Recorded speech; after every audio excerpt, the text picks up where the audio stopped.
Компаниите од слободните економски зони работат со полна пареа, а бројот на странски инвестиции се зголемува. Зголеменото производство на домашните и странските компании повлекува и отворање на нови работни места. Но голем број од тие работни места се од техничките струки.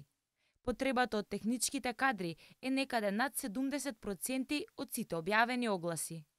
Спротивно на тоа, бројот на млади лица кои се одлучуваат да ги изучуваат техничките струки останува многу малку променет.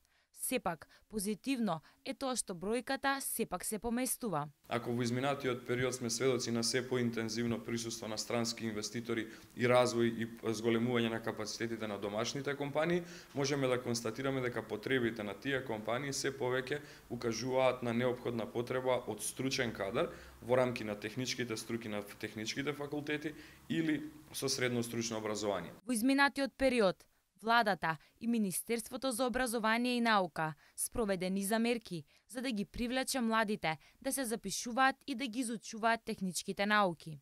Министерството за образование и наука во изминатиот период и периодот што следува спроведува низа на реформи кои што се однесуваат на директно реформирање на принципот и начинот на организација на 3-годишното и 4-годишното средно стручно образование, изработка на комплетно нови наставни програми по однос на овој процес, а истовремено и обезбедување на стручна литература која што на учениците, средношколците и секако на студентите ќе им овозможи поголем фонд на информации со кои што тие би обезбедиле нормално свое поголемо знаење, а потоа и своја конкурентност. Бројот на студенти кои се запишале на техничките факултети се зголемил за 10% споредбено со изминатите 5 години, кога околу 20% од студентите се запишувале на технички струки. Годинава веќе имаме над 30%, што за нас е потврда дека апелот од страна на Министерството, од страна на владата, но секако и развојот на свеста во смисла на апликација и интерес за работа кај учениците и кај студентите се повеќе се зголемува